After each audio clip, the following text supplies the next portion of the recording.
Reverend McDowell, would you do the invocation, please? Let us bow our heads.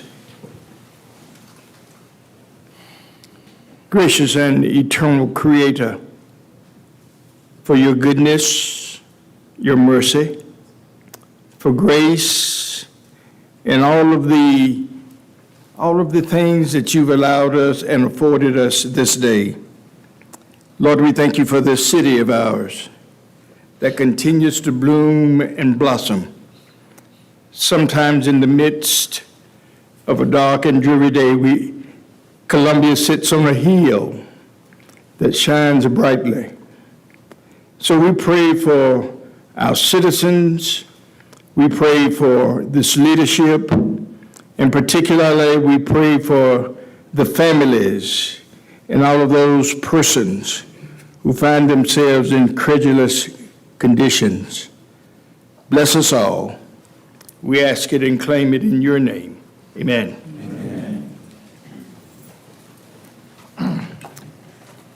Mayor Rickaman, at this time, we will ask for the adoption of the agenda with one amendment, which is really a portion of the agenda on appointments, deferring consideration of items 25 through 28, all of the appointments as listed currently on the agenda, which included the Design Development Review Commission, Minority Business Advisory Council, Planning Commission, and the Richland-Lexington Airport Commission. So moved. We've got a motion, is there a second? Second. Motion and second, any further discussion? And those appointments will be pushed to the June 18th. Yes, sir. With that, Madam Clerk, could you read the roll, please? Mr. Bailey? Yes. Mr. Brown? Aye. Ms. Herbert? Aye. Dr. Bustles? Aye. Mr. Brennan? Yes. Mr. McDowell? Yes. Mayor Rickaman? Thank you. Public. Mr. Mayor? Oh, yes, sir. Mr. Mayor, a Yes. moment of personal privilege, if I may beg your indulgence, but I just wanted to take a moment to encourage everybody to pray and think about the family of Julian Armel Keel, who was a 16-year-old who was tragically lost his life over the weekend.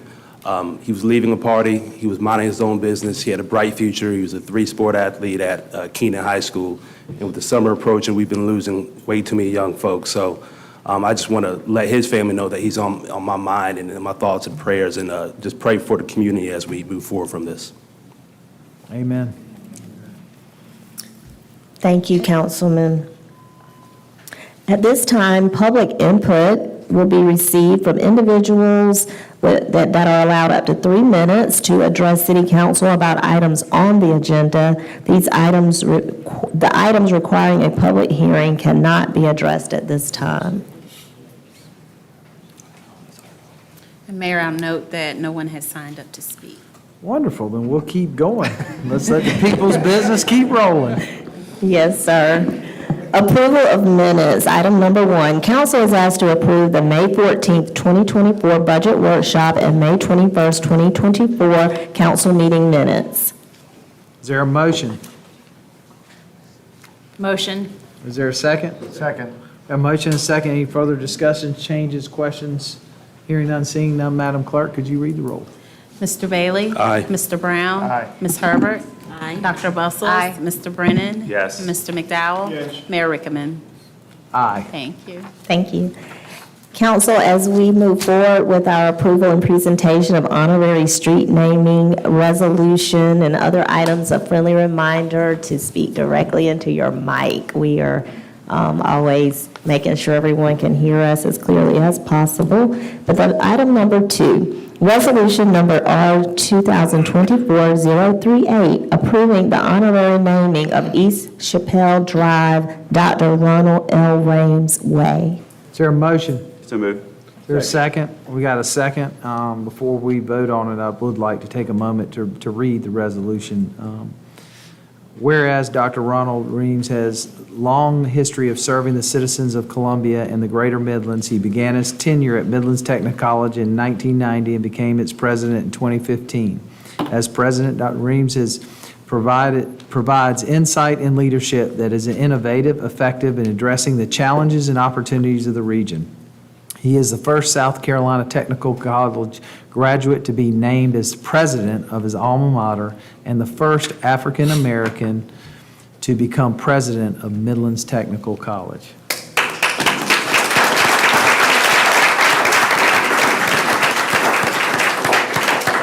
Whereas Dr. Reed's ability to build relationships and his willingness to collaborate has led to significant partnerships for Midlands Technical College.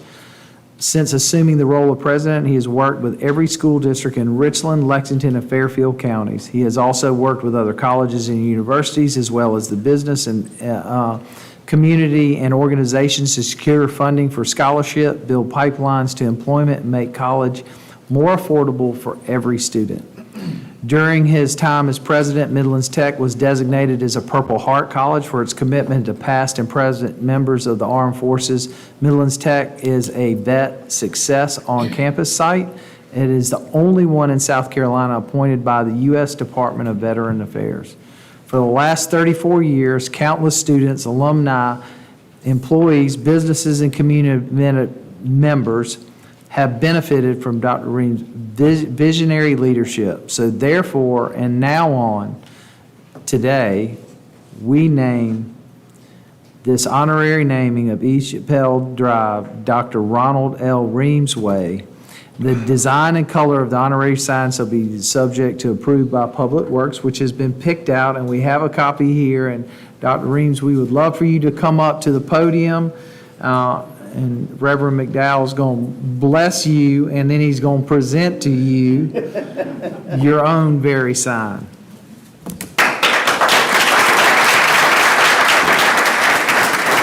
Thank you. Thank you, thank you.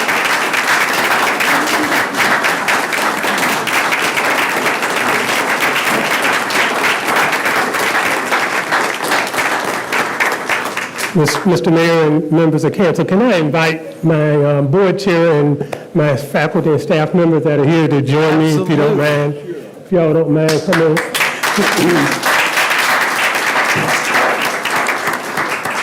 You know, as a retiring president, you're still supposed to know everything that's going on in the college and all, but these people behind me today pulled one over on me, and so I am very grateful for them. The success of our college has to do with these people behind me.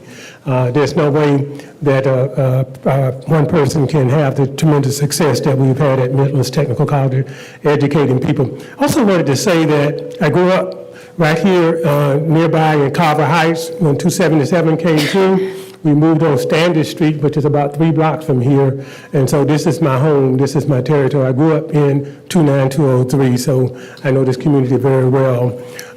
Thank you for this extraordinary honor. I am very, very grateful for it. We at MTC understand our role in terms of educating the people of the Midlands, and so I'm so very, very proud of this honor. And I want to especially thank the faculty and staff members who helped me in this process. I have the staff council leadership here. Again, this is my board chair, Sandra Jackson, and they are all tremendously supportive. So thank you very much. Well, I do want to, for the record, for you to know that Ms. Walker and your staff nominated you for this. So we have the great honor of distinguishing it, but it was your staff and Ms. Walker and the team over there that wanted to make sure that everything that you've done to improve this community is always there. And so on behalf of the citizens of Columbia, first of all, thank you for your service. Thank you for breaking the glass ceiling. Thank you for what you continue, because I know you're not going to retire. There's no way that you're going to stop now. So we know you're digging in, but we really are grateful for what you've done. Thank you, Mr. Mayor. Thank you so much. And I think Reverend McDowell would like to present with you Would you with your come own this way? version. I prefer you coming this way than me going that way. Come this way if you would, Dr. Rand. Y'all please join him so we can capture it on film.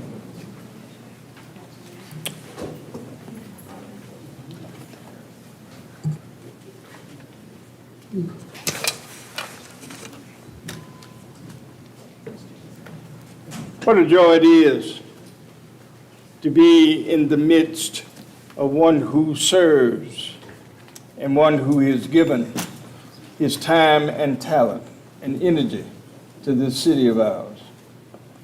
I've seen him move in the midst of all of us in ways and means that creates the kind of environment where youngsters and young folk are able to sense enhancement. We are elated that we are happy to give you and to thank you for your staff. Thank you for allowing, he wouldn't have done it. A man of his vision. We're not going to miss you because you're still going to be around. Chapel Way, please know, we present this sign that will hang in one of the intersections in your honor. Thank you so very much.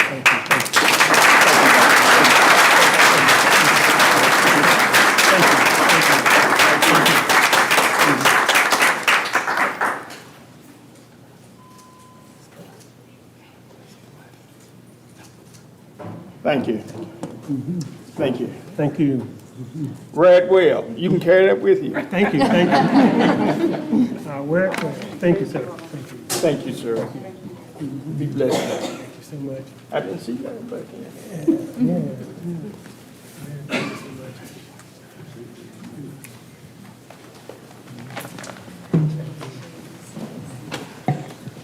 And Mr. Mayor, if I could add, Please, Ms. Herbert. of course, as a baby from 29203, I'm always glad to see and showcase to folks all of the wonderful things and people that come out of, I believe, not only just 29203, but possibly even Keenan High School.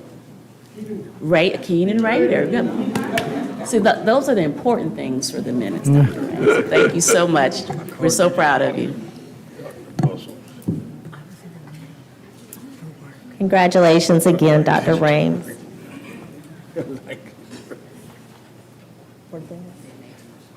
We need to vote, Mr. Mayor. We have a Ready to call the motion. vote? Yes, sir. He's already got the sign. Mr. Bailey? Mr. Brown? Aye. Ms. Herbert? Aye. Dr. Bustles? Aye. Mr. Brennan? Yes. And Mr. McDowell? Yes. Mayor Rickaman? Aye. Now it's official.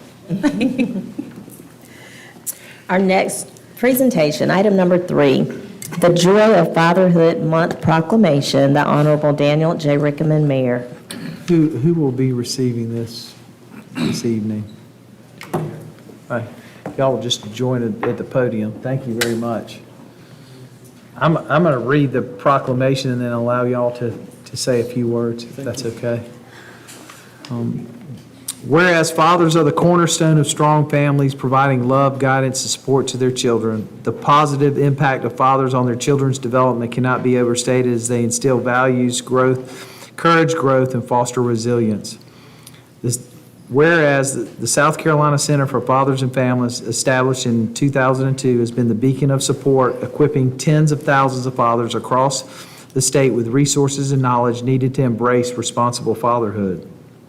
The long public-private partnership between the center, the state, local, and private agencies has led the center's expansion and innovation of programs to serve more dads longer and better.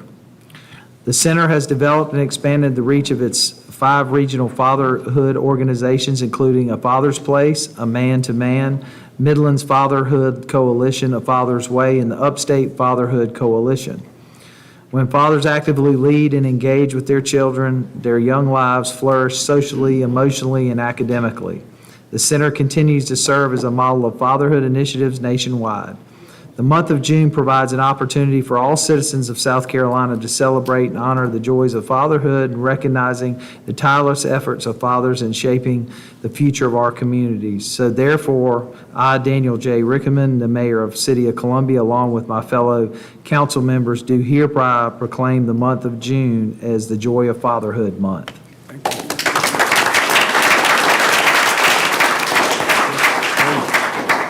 Mr. Mayor, councilpersons, thank you all very much. I'm joined by Ms. Sierra Harris, one of our board members. Dr. Lawrence Ford is our Director of Marketing and Communications, and my name is Kareem Edwards. I'm proud to be the president of the South Carolina Center for Fathers and Families. We serve all 46 counties in the state. We've served over 25,000 dads, and we're proud to say that the Midlands Fatherhood Coalition has served the Midlands area for over 20 years as well. I can bore you with statistics about the challenges that fathers face in these days, but for this period, I want to dwell on the fact that no one ever forgets Mother's Day. But for Father's Day this year, you have a whole month to remember it, and not just to remember fathers. I'm not just the president of this organization, but I'm a father too. And I live in something that I call paternal bliss because my two daughters bring me joy on a regular basis. And as the South Carolina Center for Fathers and Families, we try to equip our 5 organizations to make sure dads have that same experience. So I thank you all for highlighting fatherhood today, and I invite everyone else to do so. And in the words that I like to share with everyone, happy Father's Day, not just today, but every day.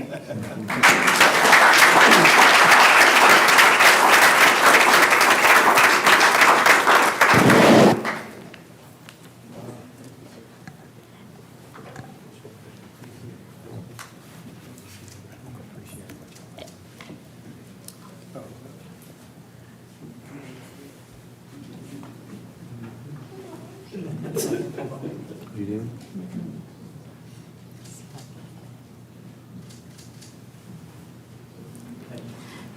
And Mr. Mayor, as you're coming back, if I could say thank you all so much. I didn't recognize the name, but I used to be on the board along with, I was trying to find Felicia Maloney. That is how I met Felicia Maloney. We were on the board of Midlands Fatherhood Coalition with Deacon Seward back in the day, and Charles Brown, very dear friend. And then I honor and appreciate the work that you all have been doing with fathers and helping them to really reunite. So glad to see you here. And I like the name change, because it gives a different feeling. So congratulations to you all. And Mr. Mayor, I just wanted to add Yes, a ma'am. personal anecdote. I participated in Leadership Columbia, and our project for the year was the Dad's Den, and I was the project lead. That was when I was first exposed to the Midlands Fatherhood Coalition, and you all do some incredible work, and I hope all of the fathers are still enjoying that den. We are very proud to have chosen you all as our community group that we were going to work with. So thank you for being here and for all that you do. Mr. Mayor. Reverend McDowell. Father's Day is important, and it reminds me of a little girl, my daughter, when we woke up together, and it was Father's Day. And my daughter said to me in the midst of celebrating that special day, she said, "Happy Mother's Day." Thank you for what you do. Thank you for all the many things that you bless us with. Not only fathers, but collaboratively, we thank you for what this community has to offer. And we thank you for that. Thank you, sir. Madam Clerk? Yes, sir. Madam City Manager? All these seeds that Mr. Edwards is sowing with these comments, I had to also add that he doesn't know this, but you sowed somewhat of a seed with Ms. J. Carter, and we happily stole her from you because she used to work with the Fatherhood Initiative. Yeah, thank you. We'll move forward with our National Home Ownership Month proclamation, the Honorable Daniel J. Rickaman, Mayor. You know, homeownership is something that we're striving for harder and harder every day in Columbia. And out of 46,237 homes in Columbia, less than 50% of those are home ownership. So as we continue to strive, as we look inward at what we can do as a city and what we can do as a community to improve home ownership, that's obviously what we want to do. Right now, there's over 27,000 units in our community that are rentals. And so we want to make sure people have the opportunity to own their home. And we're going to continue to work together as a council, as a community, engaging and addressing this issue head-on. With that, I would like to read the proclamation, and then I will hand it over to you. The National Home Ownership Month is an opportunity to reaffirm the important role that home plays for our citizens and neighborhoods. For over 45 years, the Community Development Department has been working to help revitalize communities, provide affordable housing, financial information to the citizens of Columbia. Home ownership encourages personal responsibility, it instills a sense of pride and accomplishment, generates economic growth that helps strengthen our city and individuals. Each year, National Home Ownership is celebrated in the United States to encourage the benefits of owning and maintaining a home. Because home provides shelter, a safe place where families can prosper, children can thrive, home ownership is an important part of the American dream. Home ownership unites families, empowers communities, and strengthens both local and national economies. Home ownership encourages personal responsibility, strong values while creating more stable neighborhoods, civic-minded residents, better schools, and less crime. The annual observance of National Home Ownership Month provides an opportunity to work together to provide all families with the tools and the information they need to overcome barriers for home ownership. So therefore, I, Daniel J. Rickenman, Mayor of Columbia, along with my fellow members of City Council, do by here proclaim June as National Home Ownership Month.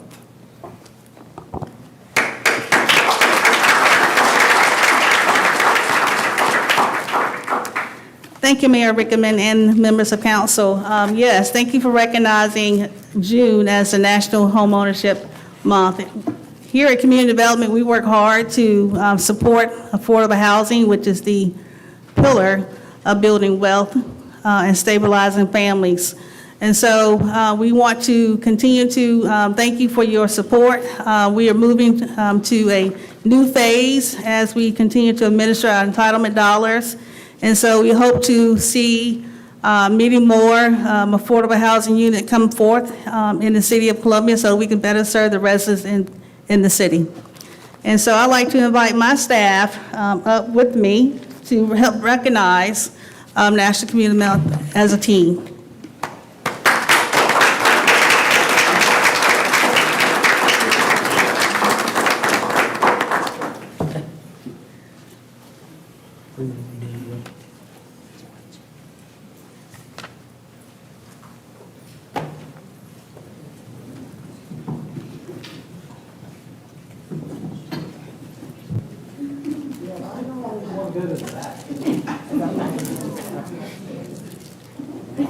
Y'all gotta crop me out.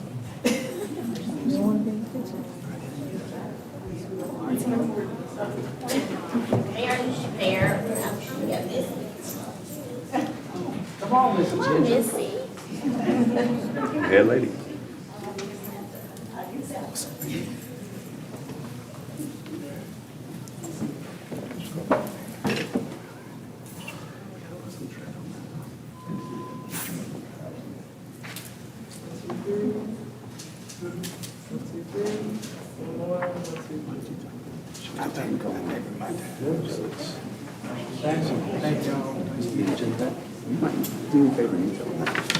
Hey, guess what?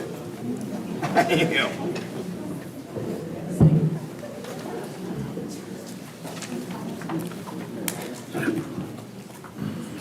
Our next presentation, item number 5, Sergeant Major Adrian Nelson Day Proclamation, the Honorable Daniel J. Rickenman, Mayor. What does that mean? I gotta get up? Yes, sir, it does.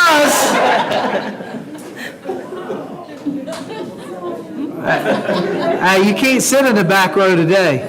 Right. Up front and center. Up front and center, huh? Yes, sir. Y'all bear with me while I read this, and then I would love to have someone from Main Street also speak on behalf. The beginnings of retired U.S. Army Sergeant Major Nelson's time on Main Street District can be traced back into the early 2000s. A time when people of Columbia were fed up with a desolate Main Street. In 2005, Mr. Nelson began walking the 36-block area known as the Main Street District, with a small team of men and women in yellow shirts. These yellow shirt ambassadors were tasked with the great responsibility of keeping the streets free of litter, graffiti, tending to plants, public spaces, fastening promotional banners, making patrons feel safe and welcome in our city. As Sergeant Major Nelson retires from his career as operations manager, overseeing 16 ambassadors and having made more than 3,500 businesses and hospitality assists, picking up 570,000 pounds of litter and walking countless miles in the district.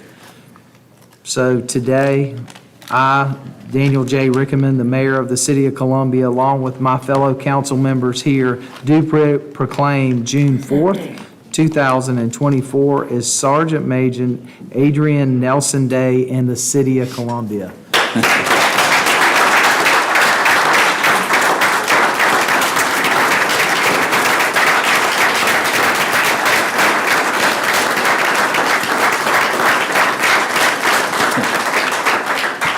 Not only do we want to thank you for your past service, but your present service and your future service, because the one thing I found about Columbia, nobody here really retires.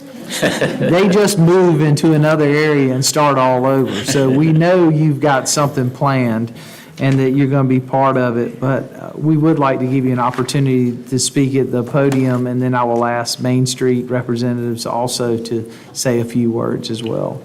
Okay. Well, they forgot to add in all the times I got told where to go and what to do with myself also, along with picking up all the trash. But it's been fun. It's been a long road, 19 years. I've had some bad days, but thankfully and prayerfully, most of them were good days. It was good day. It was really fun, even getting cussed out. And called some names you wouldn't want to repeat. But I'll never forget it. I'll never forget it. I'm not going home because I'm tired of being a yellow shirt.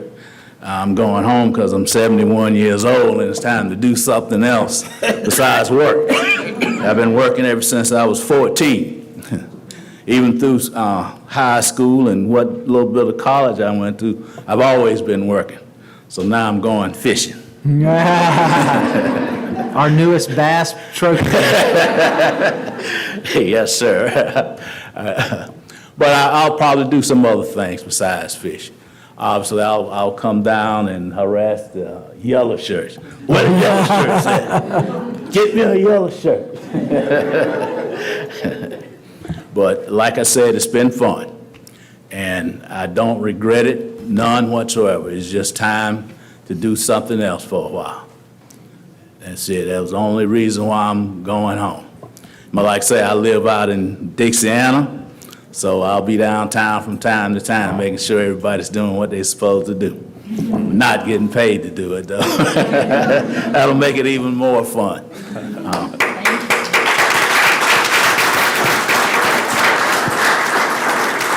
Anybody else? Who else was supposed to say something?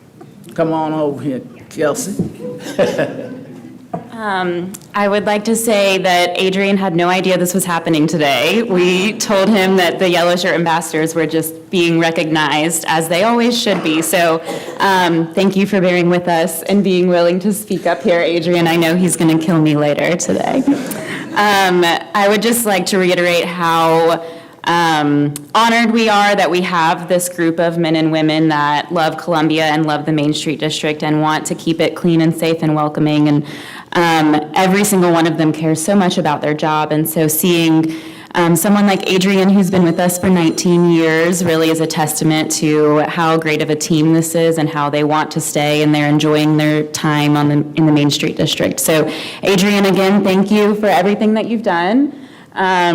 It's been a pleasure working with you, and I know that your whole team would say the same thing. You can call our shuttle for a free lift anytime, and we hope that you do get a lot of fishing done in your time off. So in the picture, I'd love to have everyone come up. Absolutely. Perfect, okay.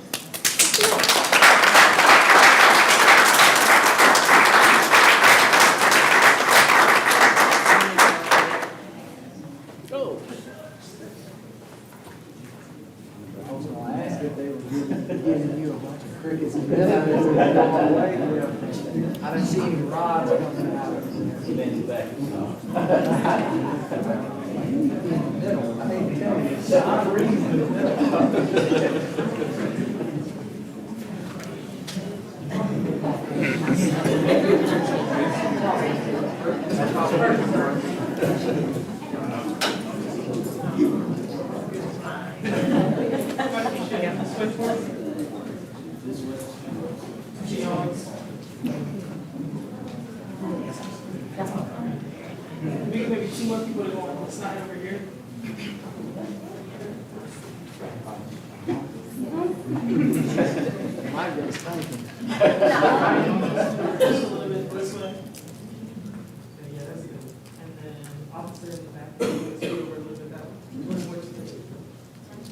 Good?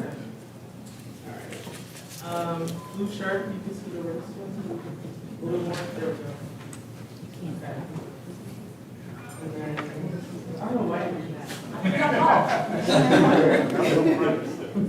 All right, 1, 2, 3. 1, 2, 3. 1, 2, 3. We gotta do one more. 1, 2, 3. Good?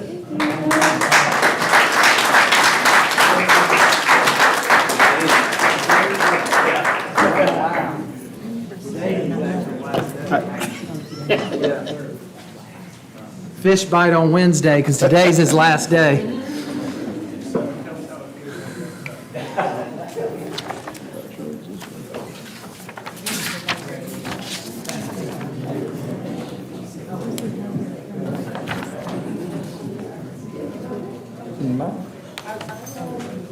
Our final presentation is item number 6, the Quiet Zone 1 project update. Ms.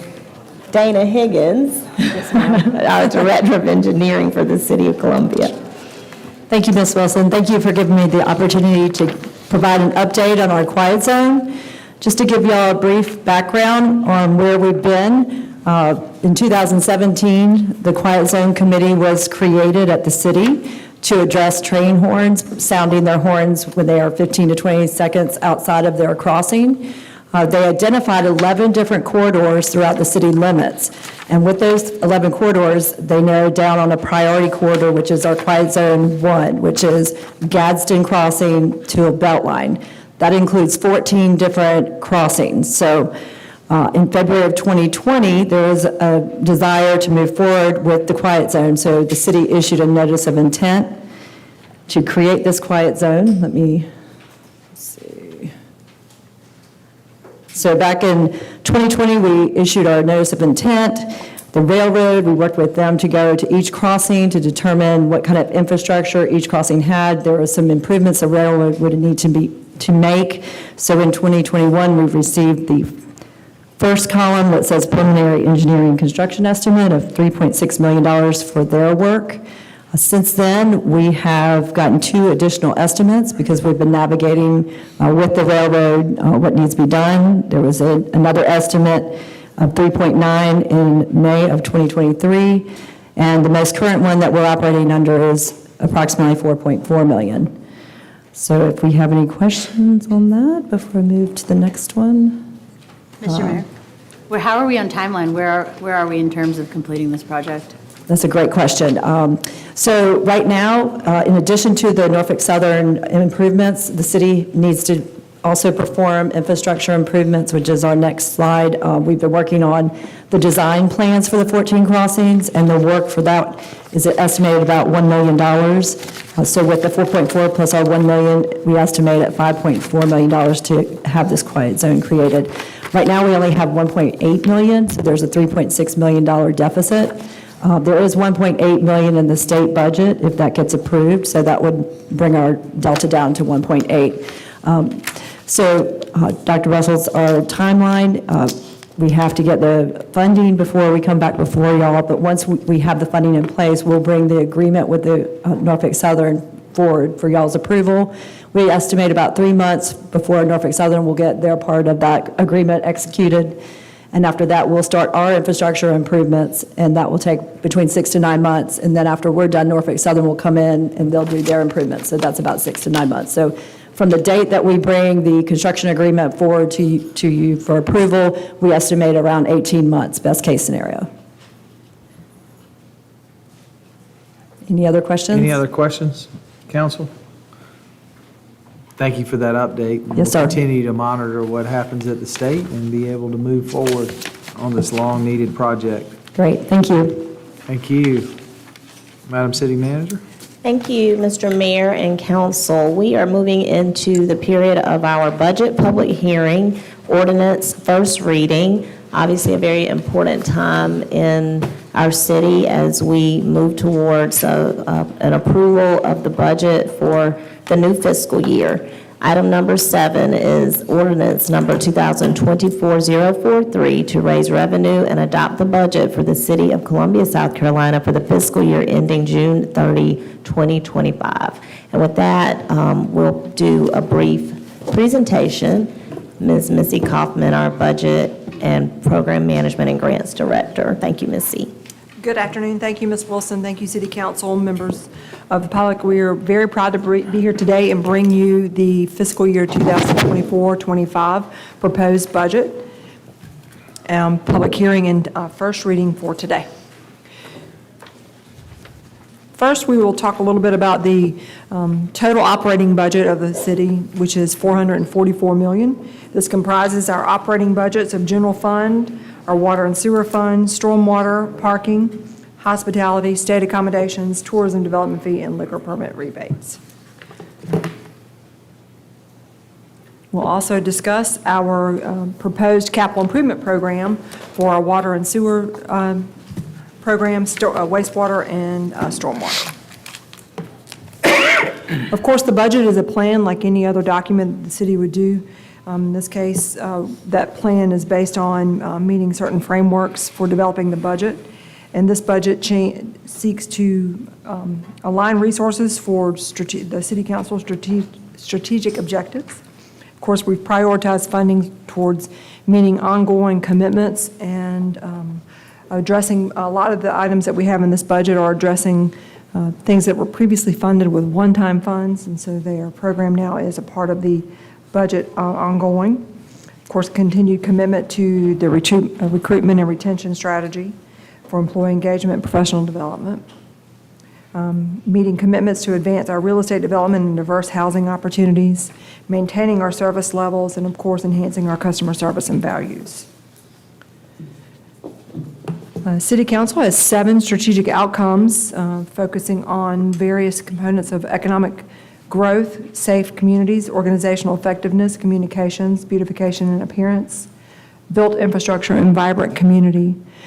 This budget aims to advance those objectives, of course, and outcomes in their variety of different ways mentioned here. We won't discuss through all of those here, but they are summarized at a high level.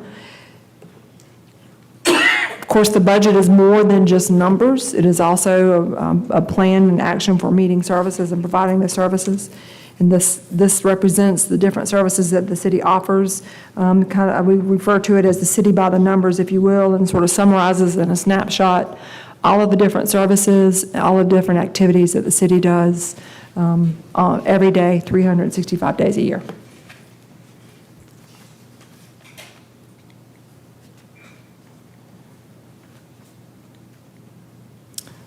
We're going to discuss a little bit, first off, the proposed budget by these major funds.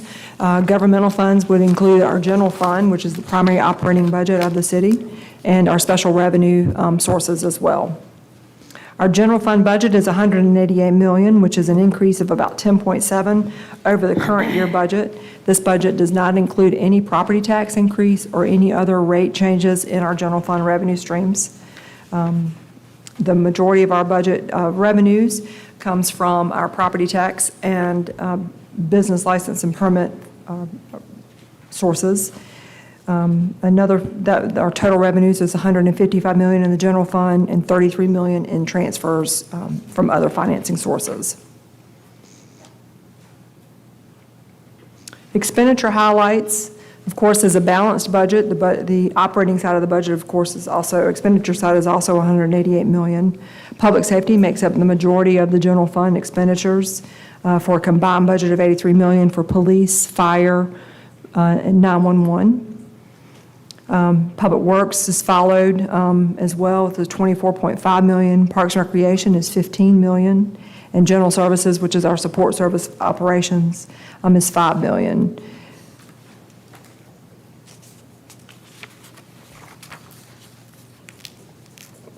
In addition to our operating budget, some other notable increases is the allocation towards our capital lease program. We've increased our capital replacement program from $9 million to $15 million. This is primarily for replacement of our rolling stock, our heavy equipment, and technology upgrades or technology replacements, refreshes. Debt service is budgeted at $10.2 million. That's for existing debt. This is not for issuing of any new debt, other than the renewal of the capital lease. The city general fund also does provide some funding towards services that we receive from Richland County, include the inmate per diem at the Alvin S. Glenn Detention Center, support for Fifth Circuit solicitor and public defender. And then we have a transfer to our development corporations of $1.2 million.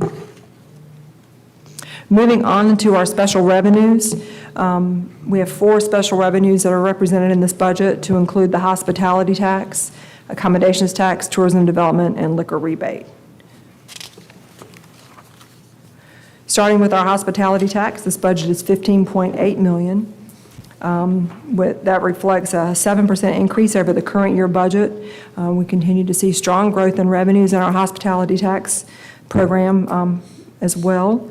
Expenditures include the hospitality grant programs, which include the committee allocations as well as the city council line item agencies.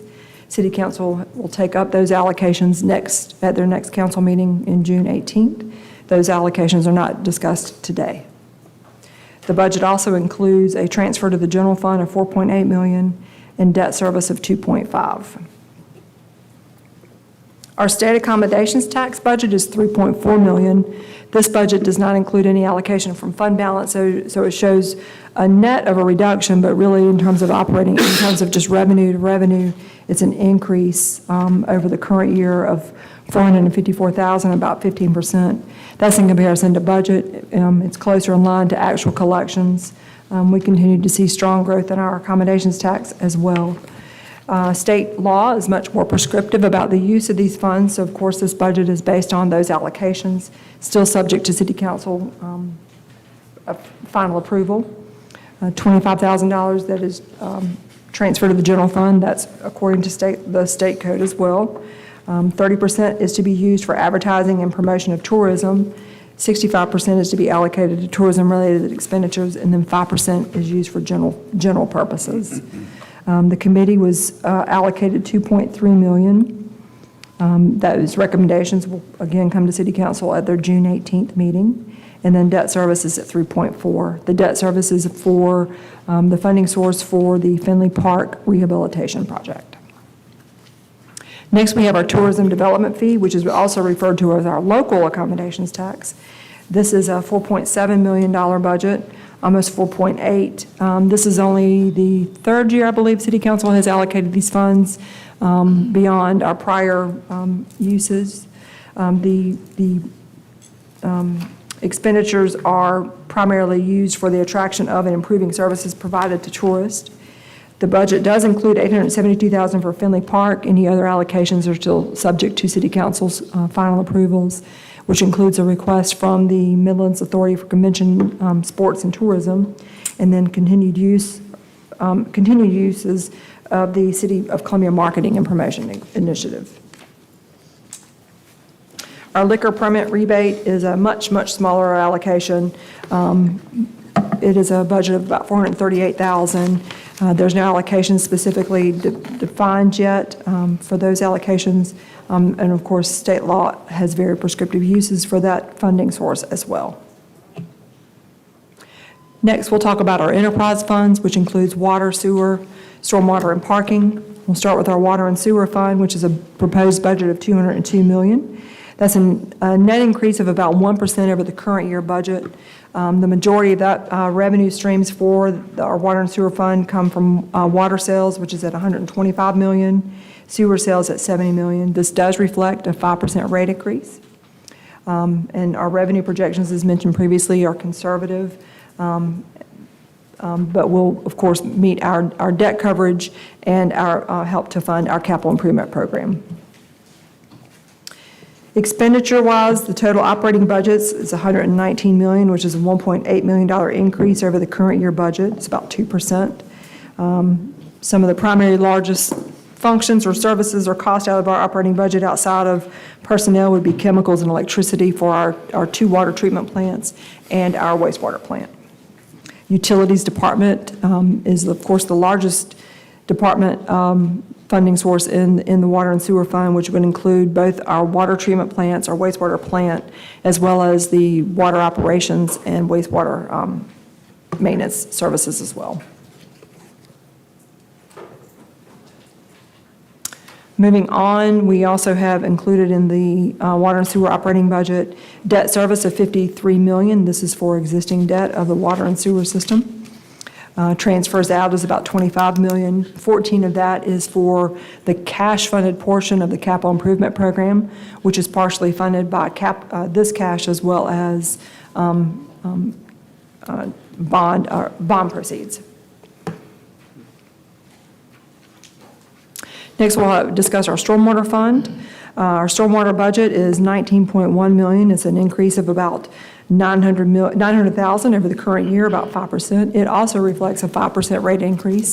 This is the 5th and final year of a 5-year planned program of increases to fund towards a $95 million stormwater improvement program. And of course, the stormwater fee is the primary source of revenue for this fund. Expenditure-wise, the operating budgets total $8.7 million, an increase of about $573, or 7%. Debt service is at $2.4 million, and transfers out is $4.9, which includes the cash-funded portion of the capital improvement program of $4.9. Our parking fund budget is $10.4 million. This budget is relatively flat from the current year, as we've discussed, and Ms. Wilson, City Manager, has mentioned to you. She will be bringing forward to you the parking rate study later this year for enactment in January. At that time, we will discuss more about those rates and adjustments to be made at that time. Expenditure-wise, the parking operations budget is $6.1 million. Our department total budgets, rather, and then that includes our parking operations budget and parking facilities, public works, and parking payment operations. The debt service that's included in this budget is $3 million, and transfers out include $937 million. Again, capital projects will be discussed at the time the rate study is brought forward later this year. We'll wrap up with the capital improvement program. We have 3 capital improvement programs this year. Our drinking water capital improvement program is $30 million, the majority of which is for $16 million for water quality projects, $1.5 for water plant improvements, and then $5.7 for system expansion.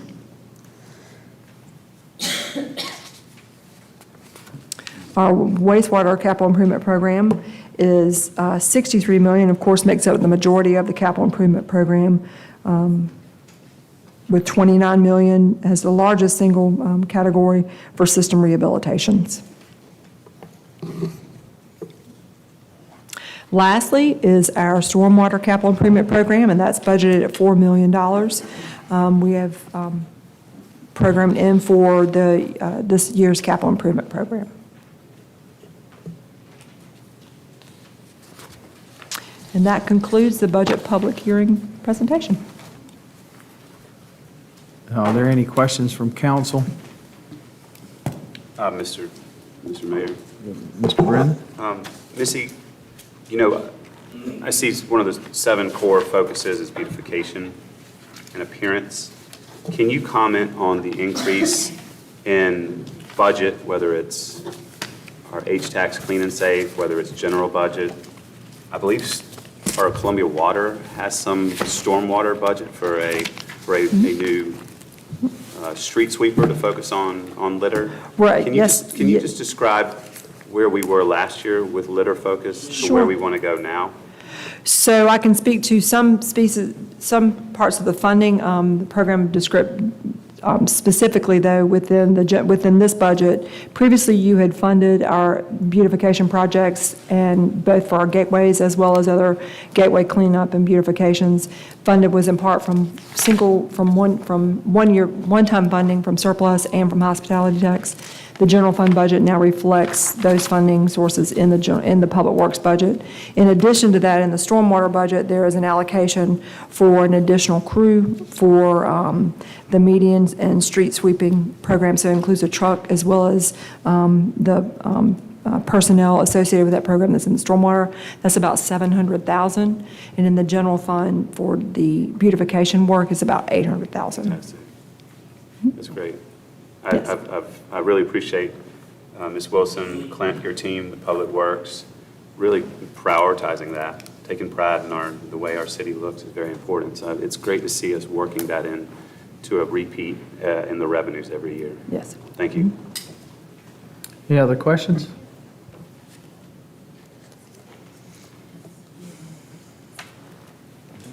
So good? Mayor, is your preference for anyone who has signed up to speak regarding the budget Go for ahead the and do that public before we hearing do to the do it vote. now? Yes, ma'am. Okay. Okay. Mayor, we have 5 individuals here to speak on behalf of the Columbia International Festival. We'll remind the individuals that they have up to 3 minutes to present their comments to City Council. We'll start with Ms. Meredith Edwards, please.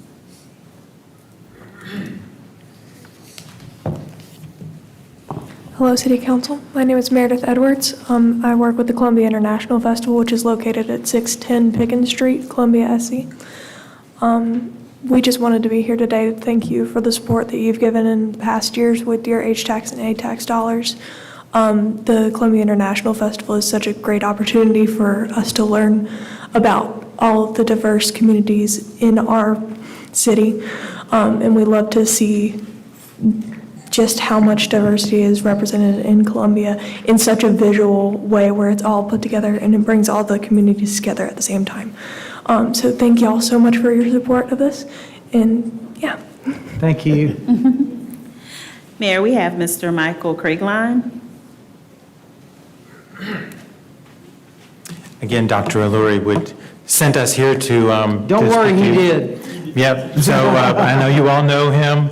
I've known Raj for 37 years, and I've never known anybody who can pinch pennies as much as he can, and I always am amazed at how much he's accomplished to encourage the international diversity of our city.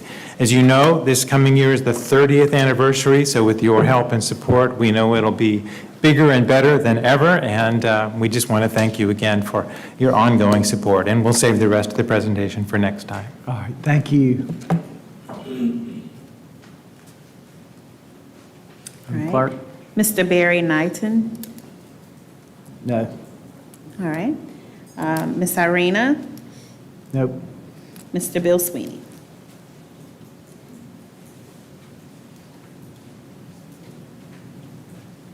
I'm a lawyer, so I'll tell you the biggest lie I ever say. I'll be brief.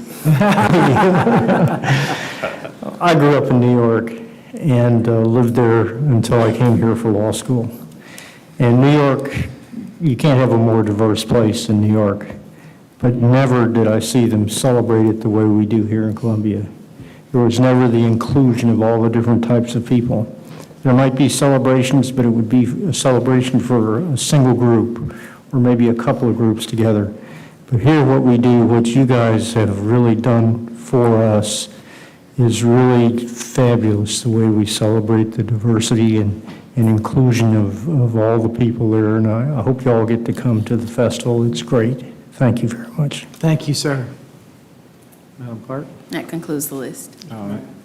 Yes, Reverend McDowell. Let me just say a word referencing the International Festival. Every year, it continues to grow.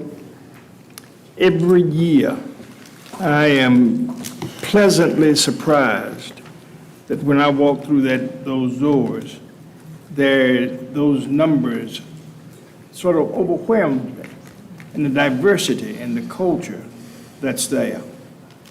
I want to thank Roger's not here today, but I'm sure that he sent all of you here to say a word.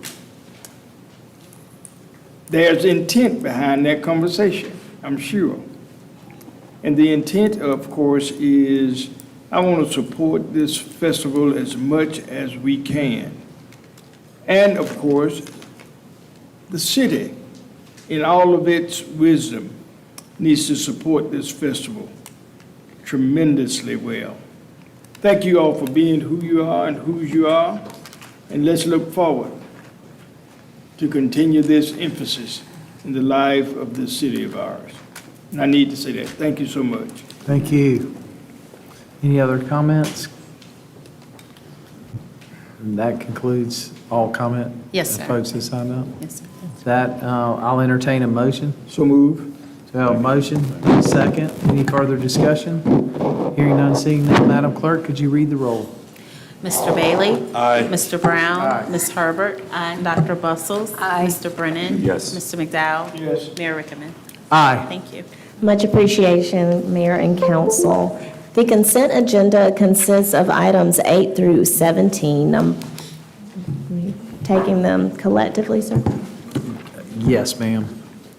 So we have a consent agenda through item 17. So move, Mr. Mayor. I got a motion. Is there a second?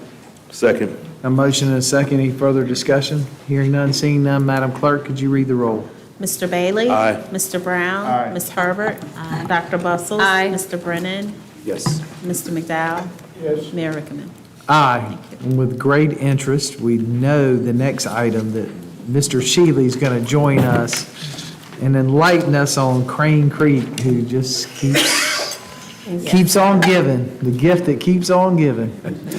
Yes, sir. Yes, sir. For the record, Clint, I'll read item 18. Council is asked to approve a new construction contract for project SS 7560, the Lower Crane Creek Equalization Storage Facility, as requested by Columbia Water on December 21st, 2023. The award to Ruby Collins, Inc. in an amount not to exceed $69,192,614.40, which includes contingency. The initial term of the contract will take effect upon issuance of the notice to proceed with an end date 730 days from commencement. This contractor is located in Smyrna, Georgia.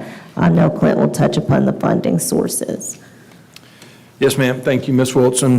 Good afternoon, Mayor and Council and Madam City Manager. Thank you for the opportunity to talk about this very large and very important capital improvement project for our wastewater utility. I wanted to share just a few tidbits of information. I won't belabor it, but you can see this slide talks about and shows some of the required wastewater capacity projects to serve Scout Motors.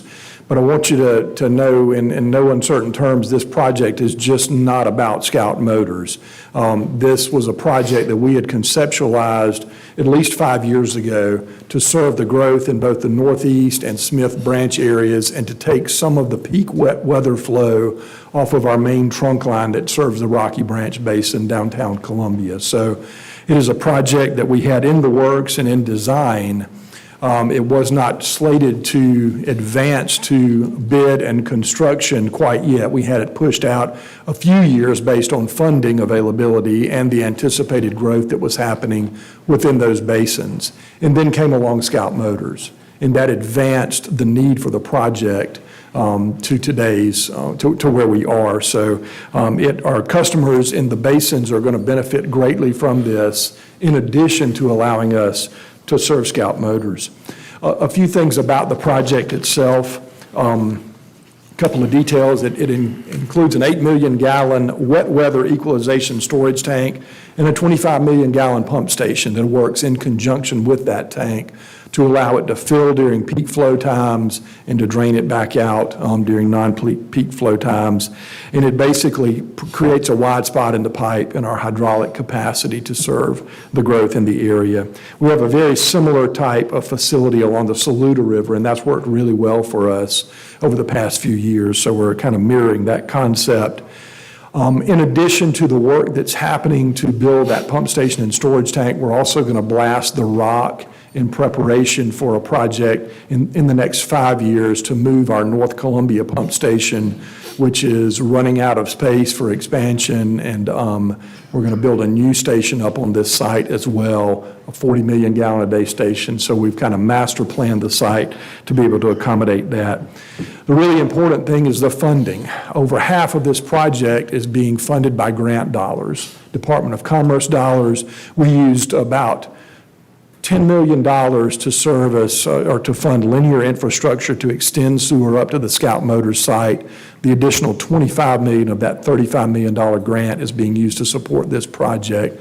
We also applied to the State Rural Infrastructure Authority for a SCIP grant, an infrastructure improvement grant, using federal ARPA dollars, $10 million, and we were awarded that as well. And the balance of that funding, around $34 million, is coming from our wastewater CIP.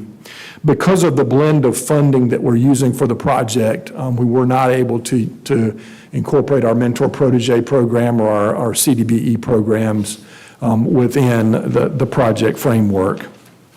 We received 2 bids.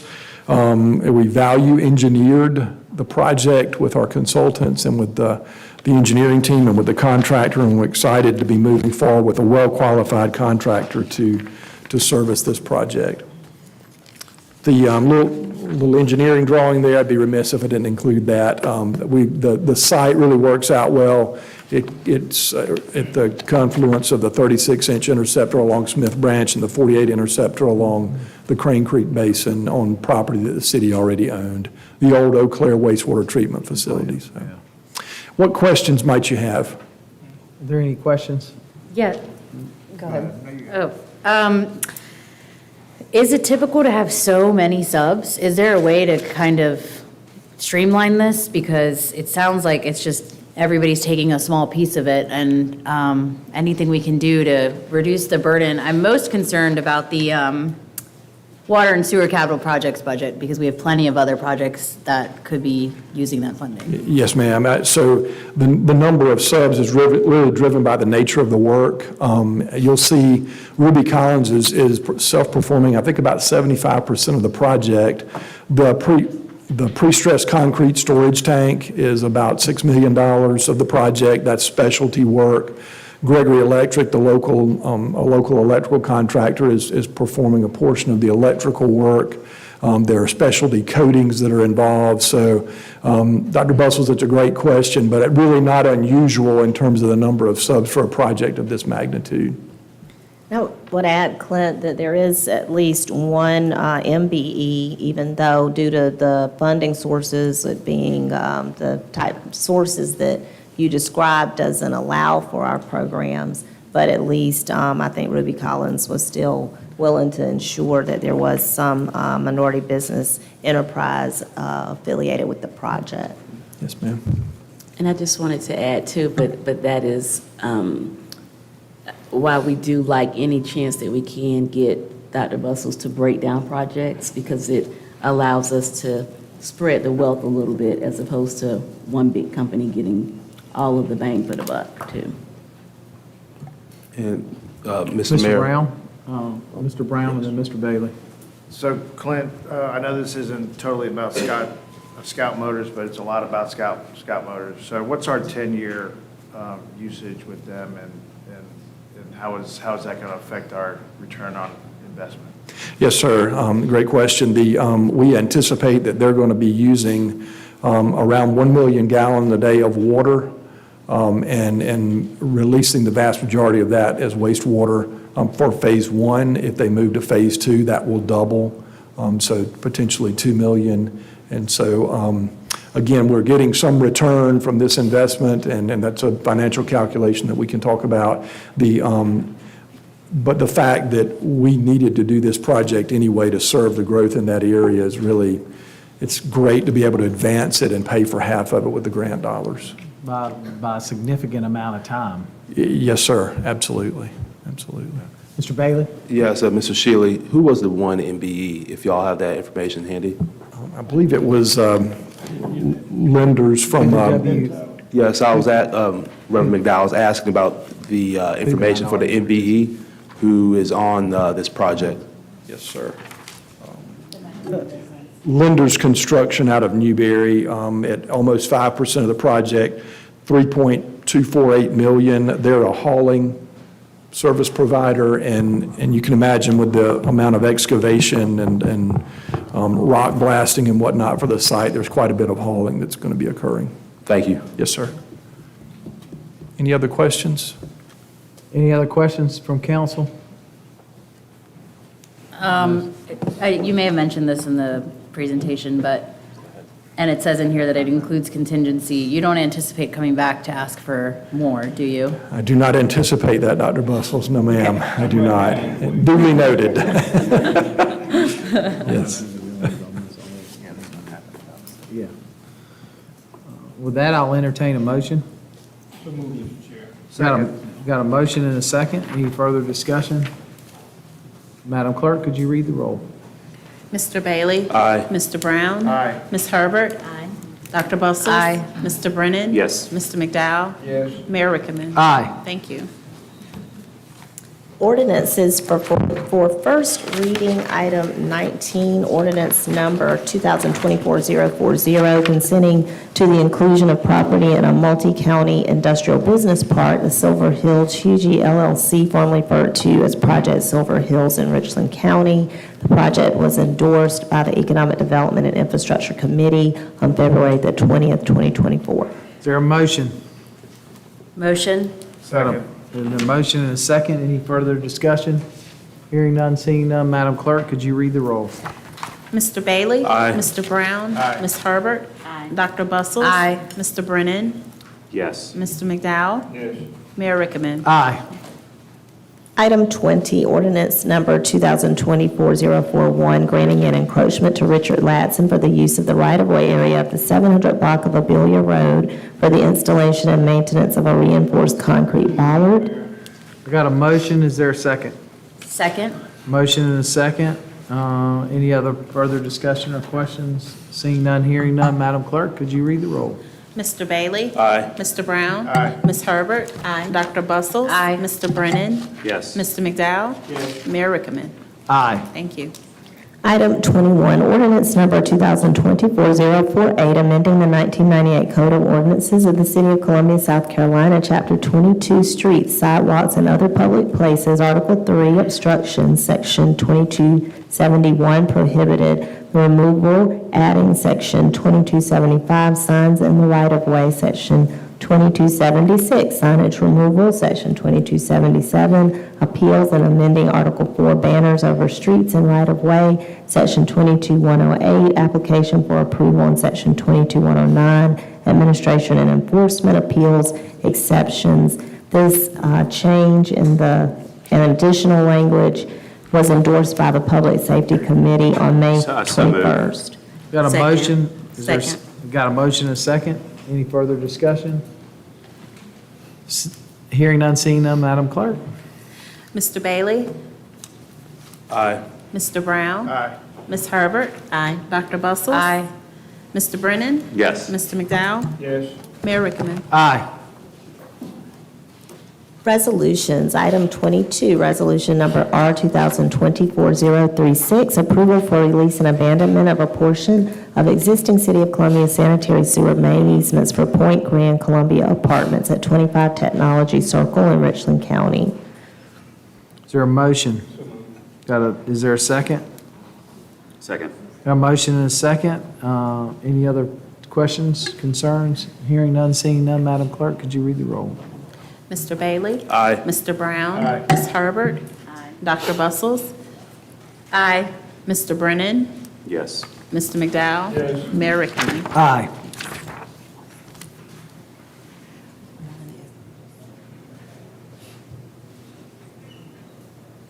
Item 23, resolution number R 2024-037, approval for release and abandonment of a portion of existing City of Columbia water main easement for Point Grand Columbia Apartments, 25 Technology Circle.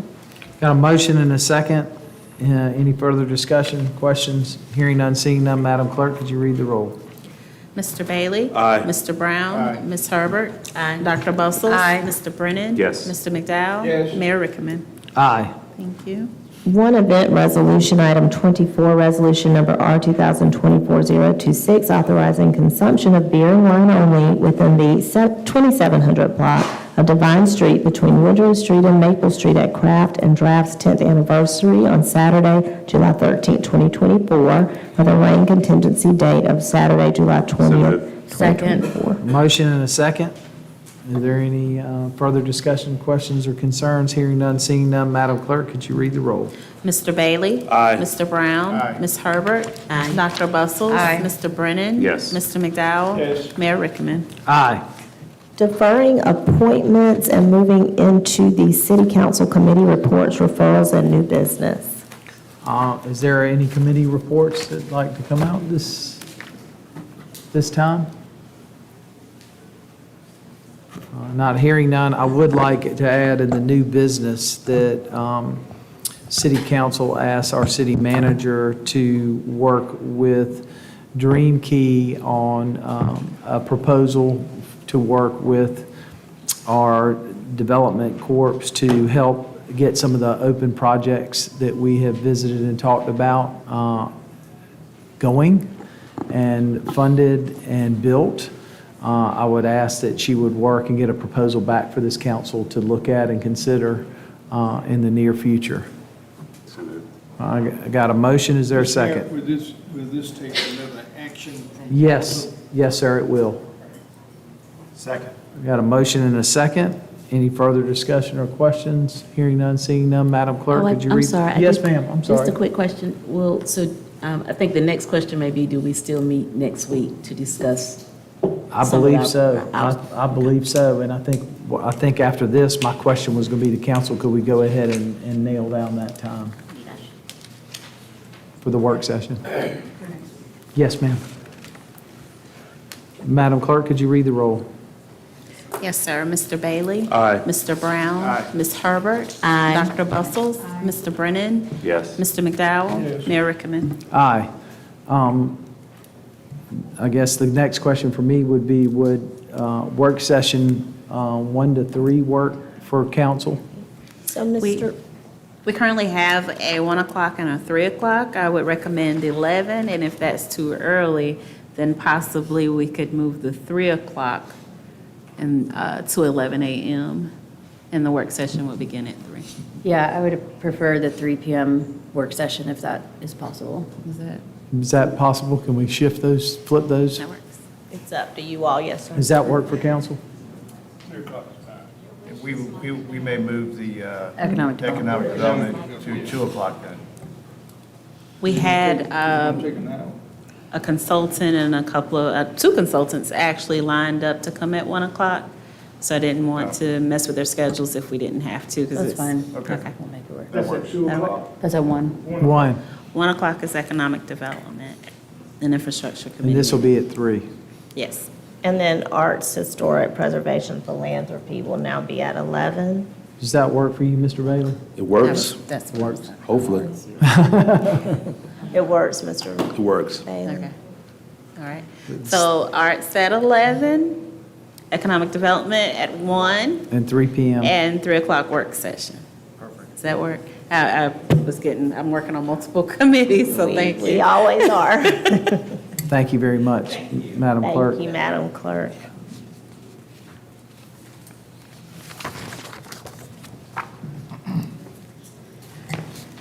Is there any other business referrals? Mr. Mayor, I Yes, do sir. have a referral Yes, sir. to public safety, along with legal and the sheriff, the police department, to look into expanding our minors curfew. Every summer, there appears to be an uptick of shootings, and between permitless carry, guns being stolen, there's just an influx of firearms on the street. So to try to curb some of the gun violence, I would like to refer to public safety, looking at options on expanding our curfew for minors. There's currently one now in place for the Vista, but looking at expanding it to others, areas of the city, mainly during the summer months, to see when school is out, we can kind of drop those numbers. Do we have a date for the Public Safety Committee meeting? Not at this time. Okay, Mr. Chair, do you think you could get, I don't think this is something that we need to delay, so if there's an opportunity to do it sooner than later, if that would work with your schedule, Mr. Chair? Yeah, I'll get with Ms. Hammond on that. Yeah, Okay. they typically meet the fourth Tuesday of the month. Obviously, we'd like to try to see if we could do that earlier if possible, obviously based on timing. Certainly. In conjunction with working with our Department of Violence Prevention and the community, because what Mr. Bailey has brought forth is a community issue, not just a city government issue. And we need parents and community members involved just as much as we need government and law enforcement involved. Yes, sir. Mr. Mayor? Yes. As part of that committee meeting, I would recommend that. Could you speak into the mic? I would recommend that as many community members as possible come to this to speak one way or the other. Right. So the answer is, it's not a 7-person issue. This is a community issue. Correct. We need to understand what the will of the communities are. And Mr. have Mayor. their support. And until Reverend. something, I'm sorry. Go ahead, And Reverend. until something like that happens, and we got a collaborative approach that reaches from one side of the district to the other, embracing the whole district and each at-large community, we need to make sure. And I want to be perfectly honest with you all today, because I think we are either talking too much and not doing anything. What are we going to do with guns? What are we going to do with guns? Chief has done, sometimes I pray for him more so than I do anybody else, because I know that the burden he carries with him through this department is overwhelming at times. When we see a 16-year-old, something has to happen. And it has to happen collaboratively, and it has to happen, and I hate to say it, with parents. 16 years old, boy dead. When does it stop? When will we stop? We keep talking, and we ain't doing nothing. Chief, I appreciate everything that you do. Don't give me, everything that you do, everything this police force does. But we got to stop talking, and we got to call somebody into accountability. Because until we do that, it has to start from the State House to City Council. Thank you, sir. No, we have no, so take a motion and a second. Madam Clerk, could you read the roll? Mr. Bailey? Aye. Mr. Brown? Aye. Ms. Herbert? Aye. Dr. Bustles? Aye. Mr. Brennan? Yes. Mr. McDowell? Yes. Mayor Rickaman? Aye. Thank you. Mayor, I do have. Yes, Ms. Herbert? Just as a follow-up to some of the discussions we had last week, I would like to refer developing, we used to work really well with the banks and their CRA funds, but referring to our philanthropy committee, looking at different ways that we can partner with banks on a larger level. And it may not be limited to community development necessarily, but to make sure that we are getting as much as we can, maybe that's not the right way to say it, but making sure that we are utilizing that source as effectively as possible. And so maybe look at a couple of different structures that have been used previously by the city, and maybe council can help with that, lifting that weight of how we approach the banks and give support. And I would add to that, that we involve the Minority Business Council, who's also having those discussions. But I think there's several banks who have reached out and want to work more with us here in the community. And I think it's probably timing's really well for this. So we'll put a list together as well to add to that. But I think that's a good place for it to start.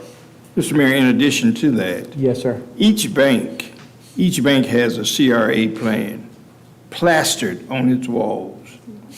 The larger banks aren't participating. They aren't participating. Smaller banks are. It just doesn't make too much sense, and I think you're right, Councilwoman Herbert. Until larger banks buy into a program that you plaster on the wall every God-forbidden day, until we bring those folk to the table, that's when new houses are built, homes are demolished, and new houses come up from the ground. I think you're right. There needs to be, Mr. Mayor, some focusing of those banks that are not participating in a CRA program, and they need to, because it's in their program, in their vision, in their banks. We need to bring them to the table. Yes, sir. And Mr. Mayor? Yes, sir, Mr. Bailey. When that comes to our committee, I would like to know who the city banks with, and the banks that, if we bank with them and they're not participating with us, it's an opportunity for us to collaborate further. If we have a lot of assets that are being held with banks, but they're not participating in a way that could further help the community that we serve. The city, First Citizens has banked the city for That's right. many, many years. They're our main. Well, you got the Bank of America, Wells Fargo, two large banks with CRA programs. They aren't doing nothing. Nothing. And we're talking about a program, Dream Key, that could possibly be solutional in design for this city as it relates to affordable housing. We got banks who are participating. Then we got two large banks. I don't have money in either one. But gee whiz, you got two large banks that's not participating. Let's bring in the officers as it relates to We're going to the CRAs. Bank of Ed's mattress. Yeah, go to my bank. It's right under my bed. Reverend McDowell, I will accept that second to the motion. Madam Clerk, could you read the roll? Yes, sir. Mr. Bailey? Aye. Mr. Brown? Ed, what's your address? No, Bedside America. Bedside America. And if you want some money, just call me. Ms. Herbert? Aye. Dr. Bustles? Aye. Mr. Brennan? Yes. Mr. McDowell? Yes. Mayor Rickaman? Aye. Thank you. Thank you, Madam Clerk. Yes, sir. You're welcome. Any other referrals? Seeing none, I think we're moving on to the hour of Public input. input. We have one individual signed up to speak. It is Mama G, Dr. Jamon Mama G. Miller. We'll remind Mama G that she has 3 minutes to present her remarks to City Council. We also, you have a handout from her in Mama front of G. you. Yep, Yes. I saw that. Thank you. Hey. Good evening Hey. to the wonderful council of the City of Columbia. Much appreciation, City Manager, to our clerk, to our Assistant City Manager, Mr. Simons, and to my supervisor, Mr. Davis. On June 20th, and I would very much appreciate, Trevon, are you here? He was here. I saw him earlier. Oh, okay. He has been fantastic with assisting the Rich program in having the 10th anniversary rededication of our memorial tree, of our garden. That's 10 years. And the young people who keep the garden alive are the youth who have gone through the court system and are doing their community service. On behalf of one young man who said, I actually got my hands dirty. Yes, that happens when you dig in the dirt. So I thank everyone, June 20th from 5:30 to 7:30. The handout is the history, and we are at Pacific Park. If I may make a suggestion, that whatever event that we bring people together, because we did this at Brooklyn Baptist maybe about 15 years ago, that everyone who comes to the event watch and play GTA, Grand Theft Auto. Very few adults have any idea what it's all about. I think if they get a chance to play it and see it, we might make an effort to make it go away, because I remember when it first appeared. But again, I thank, and please, we have wonderful young people who come back and help with the young ones who are incarcerated right now. Are there any questions? No? Thank Mayor you, Georgia. Rickaman, thank you very much for the opportunity. Thank you, as always, for what Thank you you. do in our community. We appreciate it. Thank you. Is that it, Madam Clerk? Yes, sir, that is it. All right, with that, I'll entertain a motion to adjourn. Motion?